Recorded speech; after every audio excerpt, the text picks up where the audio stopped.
Welcome to Marketing Mistakes and How to Avoid Them.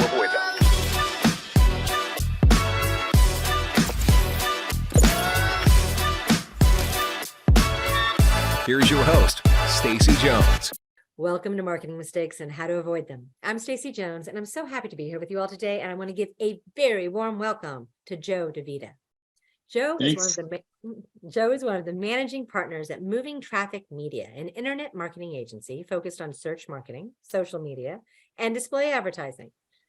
Joe has spent over 20 years working to revolutionize digital marketing and driving business growth, and he currently oversees operations with his expertise stemming from a decade at Sapient Razorfish, working with renowned clients like Marriott Hotels and various Fortune 500 companies. Today, Joe and I are going to be chatting about how to lead with SEO strategy before optimizing your website so that you can guarantee success versus accidentally losing all of your digital status you worked so hard to gain. We'll learn what works from Joe's perspective, what should be avoided, and how some businesses miss the mark. Joe, welcome. So happy to have you here today. Thanks for having me. I'm excited to be with you. It's a very impressive podcast you put together, and I've listened to a lot of them, and your guests are incredibly knowledgeable. I'm sure I'll try to keep the bar that your previous guests have set. We have had some fantastic guests through the years, and yes, it's amazing how much opportunities I've actually had to learn, and having you on happens to be, and I've learned this so much in life that, things show up when they need to in your life.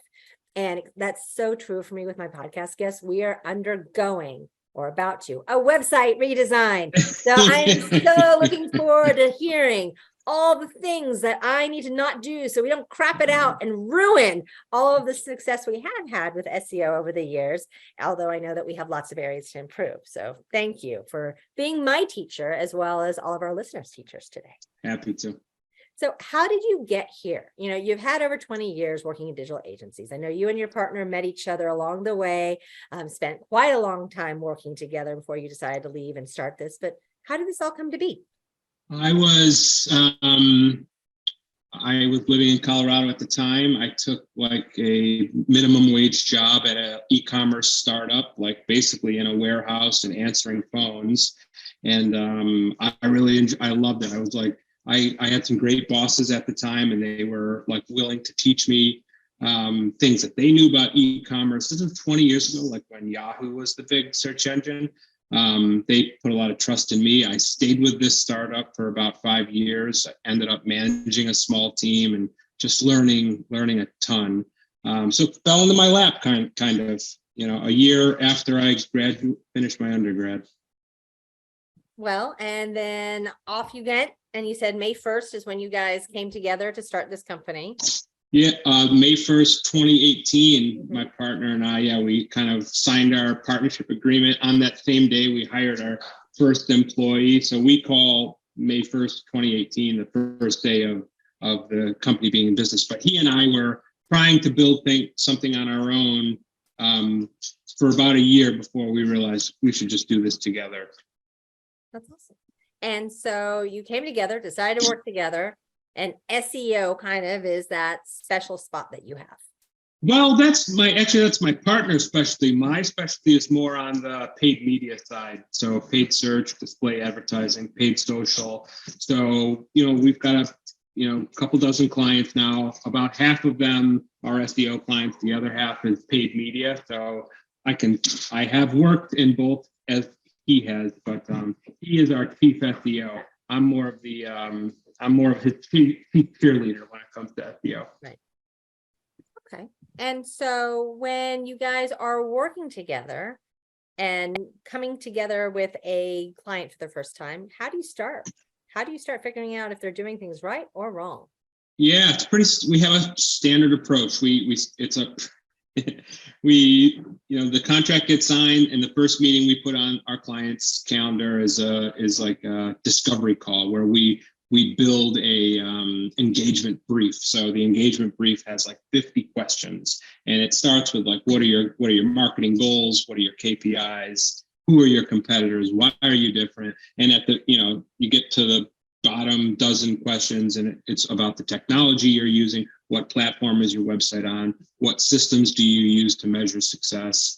So we it's a long first conversation. It's 90 minutes of like Q&A, and usually great conversation. The first time you talk to someone about your business, it's usually a really exciting conversation. So we take a lot of notes. Like the whole team joins this call. Mostly our team is just listening, and it's John and I asking the questions. But we create an engagement brief out of that first conversation, which kind of like summarizes everything we heard. And that becomes like the Bible we use to onboard all new teammates, and something we update throughout the years too, when we like to hold on to clients as long as possible. So the engagement brief is the first deliverable. We write it into our SOW. It's such a big project for us. Okay. And so you've done this. Yeah. So now, if it's an SEO only client, if it's we build our SEO program around like 4 big strategic deliverables. The first is usually a technical audit of the website. So this is like a multi-point checklist that we go through to make sure your site is crawlable to search engine spiders. We try to find anything that may be slowing down your site, the site speed. But we also look at like, where is content hiding that search engines can't find? So the technical audit is usually our first big presentation. We try to get it done in the first month, and we present it to the client, usually with their technical teams all at the same time.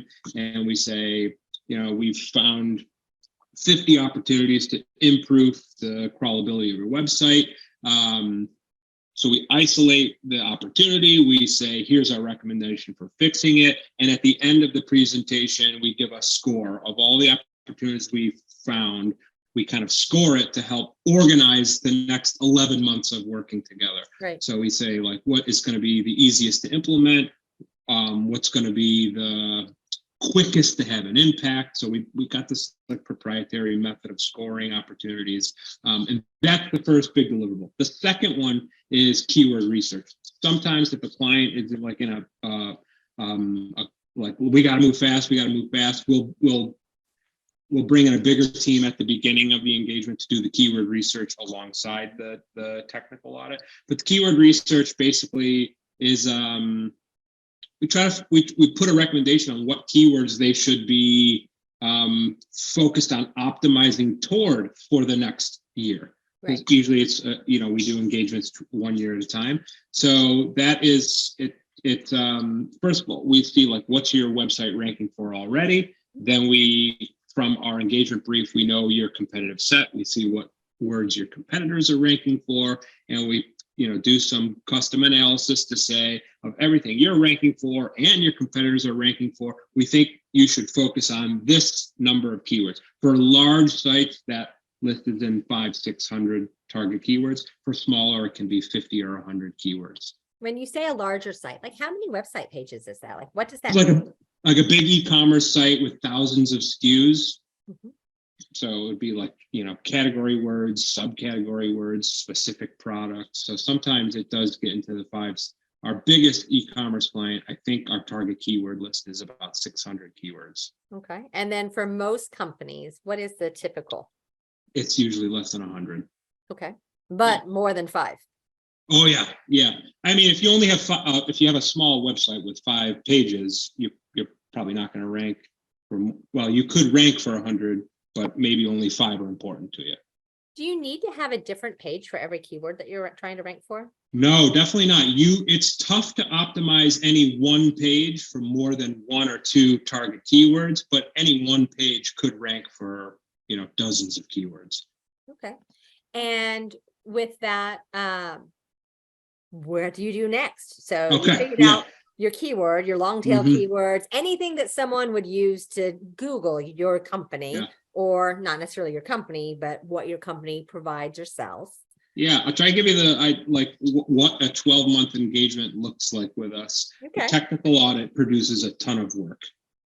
There's never an engagement with a client where it's like, oh, your website's perfect, you probably don't need to focus. They come to us because they know they need some help with organic search. So that technical audit produced a list of like prioritize implementations to get after. And after we get through those two big deliverables, the tech audit and the keyword research, we usually put a bit of a break between the next strategic deliverable to kind of tackle some of the issues that we found. So, what we've scored, we say, all right, the things that are easy to do are going to have a big impact to performance.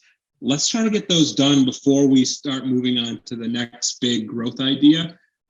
So we build a project plan, and this is like the kind of nuts and bolts of like working with us, but we do these, regular status calls with our clients to say, here's everything that we found as opportunities. Here's the kind of priority in which we think you should tackle them. We do some of the implementation. Sometimes a designer needs to get involved, or a developer with development chops better than ours. We don't do all the implementation, but we're there for all of them. Sometimes the client has to like understand our recommendation and sell the idea internally to get resources to help. So the technical audit usually produces months worth of work. We don't only do that for the first few months, but usually the first couple of months is like just figuring out the technical stuff to build a foundation which we can grow from. So you get into like month 3 and we start working on the next big strategic deliverable. This one is usually a competitive content audit. So this is specifically like from those keywords that we identified as you need to focus on. You may not have the content available on your site to rank for those keywords. So we come up with it's a competitive content. We use the same group of competitors to say, your competitors are ranking for these keywords, and here's why. They're using white papers. They're using, transcripts with their videos. They have, not a million. What are some of those million? This is great. No, so yeah, white papers is one of the ways that people can optimize, or at Yep. least set up something for inbound marketing so that you have something gated so that you can capture content. Yes. Yeah. It's talking about, mostly it's words on the page. If you don't have the words on the right page, Google cannot read it. Yeah. So like frequently asked questions is a great, most clients don't have that yet. So you can sometimes address the keywords you want to rank for just by asking the question that you think doesn't need to be frequently asked, but it could be a good question that maybe you want to supply an answer for. Let me see, I'm gonna decline a call, excuse me. Other content ideas are like table of contents. So a blog strategy is usually part of this competitive content audit. Says like, here's all the content you need. Here's some of the ideas that you can use to develop that content. So it's like, sometimes it's a more robust blog strategy. And it is, we say like, here are the types of your target keywords that you can use your blog to try to rank for. So it's helping clients put together a content strategy. So we usually follow like the hub and spoke model, where we say like, here's the 5 big areas you should focus on. Here are the 50 articles you could publish over the next year. Each of those 50 articles may help rank for 1 or 2 words or support those words that are already ranking on other pages. So the blog strategy is usually a big part of the content audit too. Those are the big ones that come to mind. They're pretty typical, but optimizing the existing pages is always a big part of it too. Right. And then, so you've figured out the keywords, you're looking at the additional content that can be created, whether that's blogs or white papers or infographics or whatever it might be. And then what happens at that point?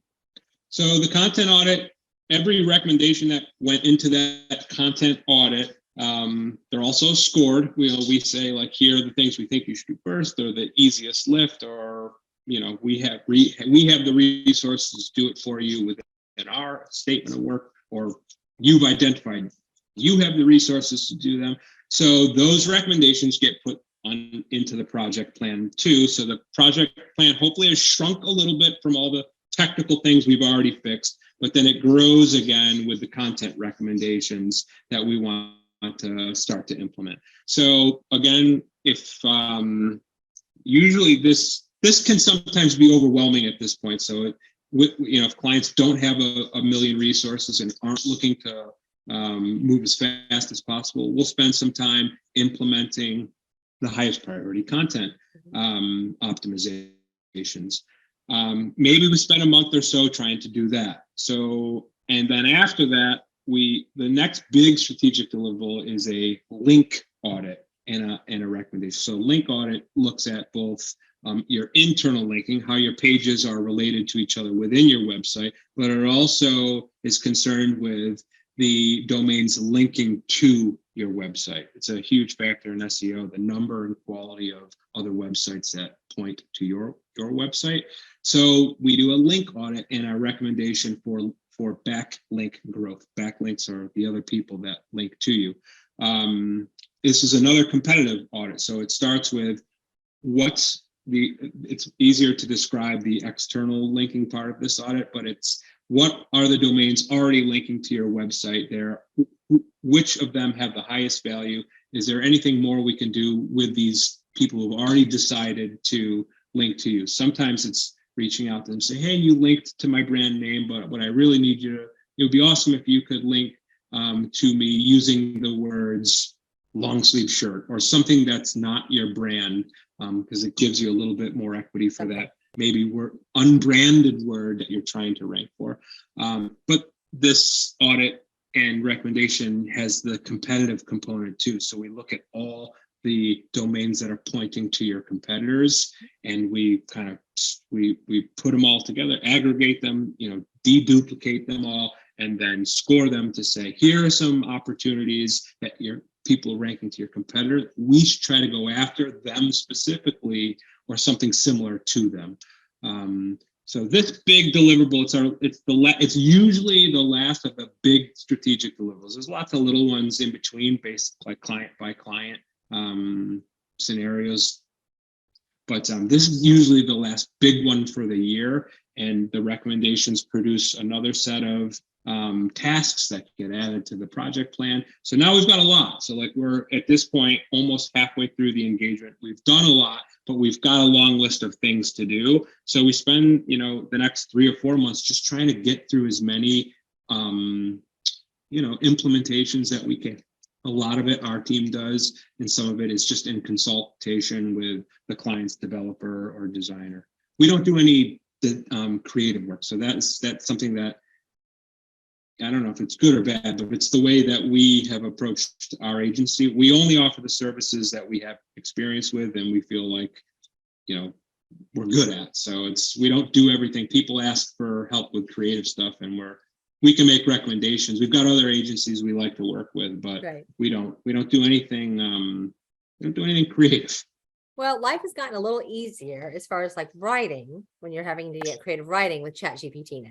Yeah. And I'm assuming that is an area that is changing the landscape for SEO quite a bit and enabling things to be dialed in a very different, sometimes more easy, sometimes more complex way.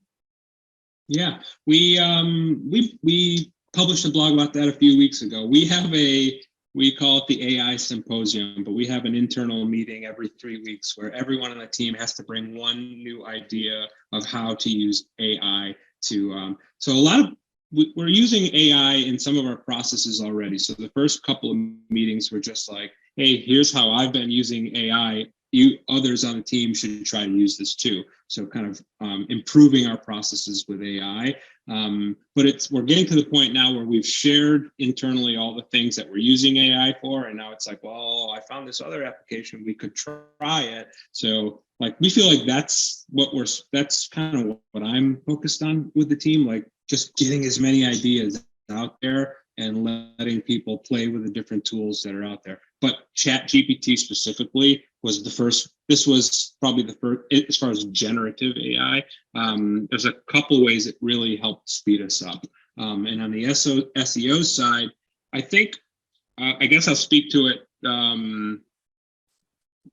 Blog strategy, right? So we talked. The example I gave you was like, we put a hub and spoke approach together for a client. We say, these are the 5 things you have authority in. You should speak to these 5 topics. In each of the 5 this year, you want to try to publish 10 articles. It's hard to come up, like, just because you know the keyword you're trying to rank for and maybe the title of the article, like somebody's got to do an outline and some research and figure out how am I going to put 1,000 words.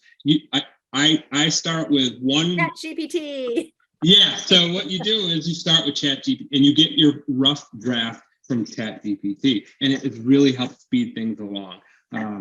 It's never even close to what you publish, but it helps get over that hump of, oh, where do I start? Yeah. And so with that, so can you ever have too much content?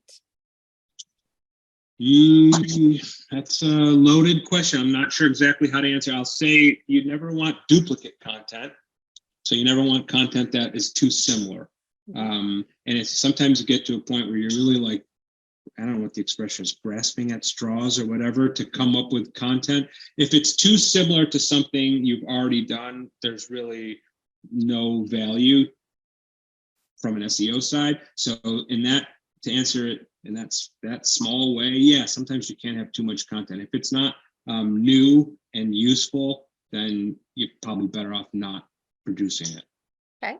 And then, so beyond blog content, right? Because that's a go-to. Is there a cadence with SEO that you need to look at as far as how much content you need to be putting out in that type of platform?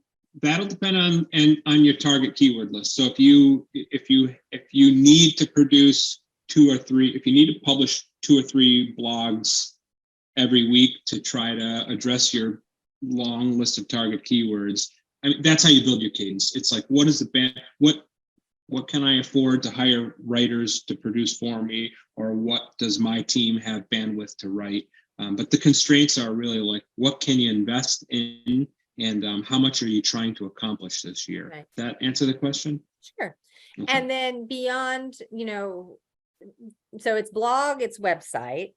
What else is SEO? Is it looking at backlinks? Is it looking at PR that's going to get your company mentioned? Like, what else is out there that falls under this kind of nebulous SEO? When people hear SEO, they're like, I don't need that. Maybe I need that. It's techie. Yeah. So what else is included? It's so funny. It's been such a big part of my life for the last 20 years. When I meet people who don't even know what it is, I'm like, what do you mean you don't know what SEO stands for? It just happened to me yesterday at a graduation party. Press releases is another great example of a recommendation that usually comes out of our content audit. So there is a pretty detailed, like, 8-step plan to optimizing a press release. And if you're not doing it right, you don't get a lot of SEO value from the press release. So there's it's actually really technical. Usually the PR firm is great at writing the actual press release and pushing it out to the world. But for a search engine to see it as relevant to your website, you've got to make some connections for the search engine spider that most people just don't think about. So we've with this document, it hasn't changed much over the years. So we kind of share this doc. Well, we don't get really involved in PR other than to say, it looks like you're doing it, so you should follow these steps with any press release going forward. Or it looks like you're not doing it, you should start to do it, because it's a kind of a turnkey way to get powerful links back to your website. And are there any ways that you can mess this up along the way? Are there general mistakes that people make? Content in general or PR? Yeah, in general, either. I will say yes to both of those. There are definitely ways you can mess things up. Is it too much content? Is it too long form? Keeping it too short? It's usually too visual with images and not doing alt text and making sure that you can link in? Yeah. Alt text is funny. It's like for every, I mentioned that, like for a press release, there's like this checklist of things you need to do. For every blog post, we also have a checklist there's like 15 things every blog article needs to have. Like the alt text on your Right. image is one of the things that you have to do. I would say you always, if you have the resources, you always err on the side of more content for SEO, and longer form is almost always more beneficial than short. So if you only have bandwidth to write 250 words with some image from stock photo, like it's better than nothing, but you're not gonna rise above the clutter for a competitive keyword with that little content. So usually it's closer. So I don't want to give a piece of advice that's not relevant to your entire audience. So I would say if you have a keyword, a target keyword you're trying to rank for, and you're going to write a blog post around it to try and rank for it, first search that keyword, see who's there in the top 10 results, and there's a lot you can learn from that, such as when were those articles published. If they're all within the last 3 months, then this is not something that you can do once and forget about for a year. That keyword needs to be, the content that results for that keyword needs to be really fresh in Google's mind. The other thing is you can look at those top 10 results, click through them, and see how many words they've written. Usually it's in the 1,000 to 2,000 range. And I know that's something that easy for all of our listeners to be able to do, is to take a look at content that may have been performing really well for them over the years, whether it's website content or blog content, and just doing that refresh that you're suggesting, because Google so does like it to be new and new information. And it's nice if you already have a blog that's 1,000 or 2,000 words, not so hard to add another 500 words in something that's relevant to today versus 3 years ago when you first wrote it.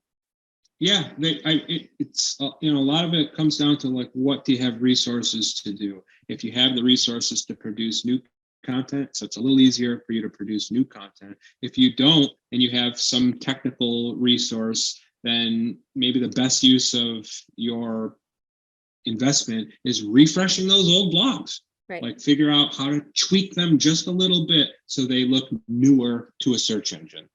ChatGPT, again, can help you out at home if you are trying to figure this out, and not just putting it in and having it write for you, but at least lending you and giving you more information, or asking it to put into something that we've done, put in our blogs into ChatGPT, asked it to create an outline from that so that you can make a table of contents. You could ask it to say, what is information that is missing, and see areas. You could ask it to help you optimize for SEO and give it some actual words that you're looking for to make some suggestions.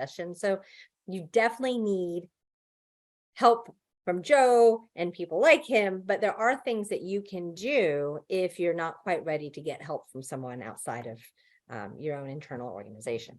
Yeah, it really gets you over the hump of getting started. Sometimes the hardest part is like, I know I've got to write this 2,000 word article on something that I'm not like, I know it's going to require all this research, and I just don't like.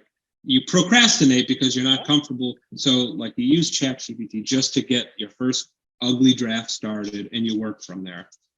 Yeah. And like my husband, who, it's so funny, he's a now retired former English teacher, and then he was an administrator in a middle school and a high school and principal. And he joined our agency about 5 years ago, 4 or 5 years ago, as coming in for operations as we were growing. And so he has this whole, writing and reading and background, except that he doesn't like writing. And he's not the world's best reader, because he has some learning that's actually, dyslexia that actually slows it down for him. So what we found success for him is with verbally writing a blog. So saying it, talking it out, recording it, transcribing it, and then editing it from there. And that's very easy for people. If someone wants to just talk, if you're not a writer, if you just want to talk something out, sometimes that's easier, even with someone else, when you're creating content. And if someone says, here's your words that you're trying to optimize for and write around, just having that conversation and flow. And then you could always pop it into ChatGPT, and helping you clean it up a little bit will help you remaster that too. I'm not a great writer either. I don't know if this is common or not, but I I'm a little bit better at editing someone else's writing, but I don't know if like are great editors always great writers? Are great Probably writers not. sometimes good editors? I don't know how that mixes, but I think because of ChatGPT, editors are going to have more work than they've ever had in the past. Oh, and yes. And again, just throwing something in ChatGPT, not suggesting that you just go and rip it off and run with that, but it is such a good way to clean up your thoughts or help you get somewhere. Yeah. How can people find you, Joe?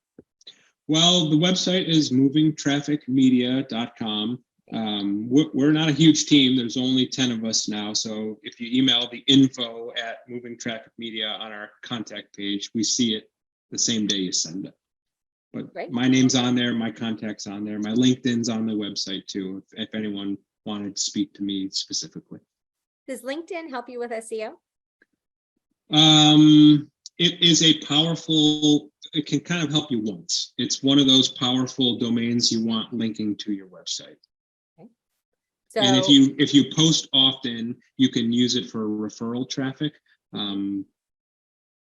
but not in the sense that a search engine can help you. right.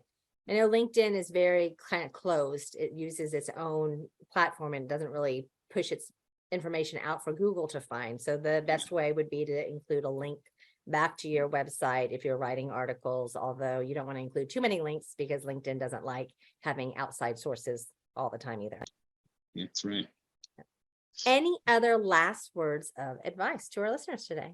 We should have another session. We could do it again. I would say one of the big problems, I was trying to think of one big problem to come to the show and talk about with you. And that's before you release a redesign or a replatform of your website, to consider SEO. At least take stock of the SEO value of your website as it exists before you push out something brand new. Try to hold on to the value that you already have. Maybe you're ranking for some important keywords. Maybe there's some pages that are seeing a lot of organic traffic. There are ways in which you can identify the value of your website before you completely change it. So there's a lot that can be involved, but at the most, the basic advice I would give you is like, take stock of what you have before you blow it up to try to improve it. And my only add-on on that would be, think about your naming of your company and your other platforms that you're adding. So like I made a mistake years ago where we're hollywoodbranded.com. Great. But then we created a blog and we created as a blog.hollywoodbranded.com. So it's a subdomain, which doesn't actually give juice to hollywoodbranded.com. Mm-hmm. So it's really, I have two businesses I'm running according to Google, basically online. That's how they see it. So for my own mistakes, learn from it, because there's lots of things that you can actually do unintentionally that you can't fix. Like we have over 1,600 blogs out there. We're not going to go back there and retitle and rename everything because we would lose all of our juice from SEO from that. So there's lots of things that can happen if you don't have someone who is knowledgeable to help you guide. So reach out to Joe. I'm sure he and his partner can help. Thank you, Stacy. Of course. And to all of our listeners, thank you for tuning in to another episode of Marketing Mistakes and How to Avoid Them. I look forward to chatting with you this next week. I just got a whole dog to help bark me along the way. So thank you. And for once, it wasn't my own dog, but goodbye. Have a great one. And if you ever have need of finding ways that you can get your brand in other people's content, so you're not looking at your own solo journey here and how you can conquer the world through SEO, and you want to actually get your brand in television shows through product placement or feature films or music videos or into a lyric or working with influencers or celebrities, that is our specialty at Hollywood Branded. Reach out. My team would be happy to chat with you, and we will look forward to learning more. Have a great one.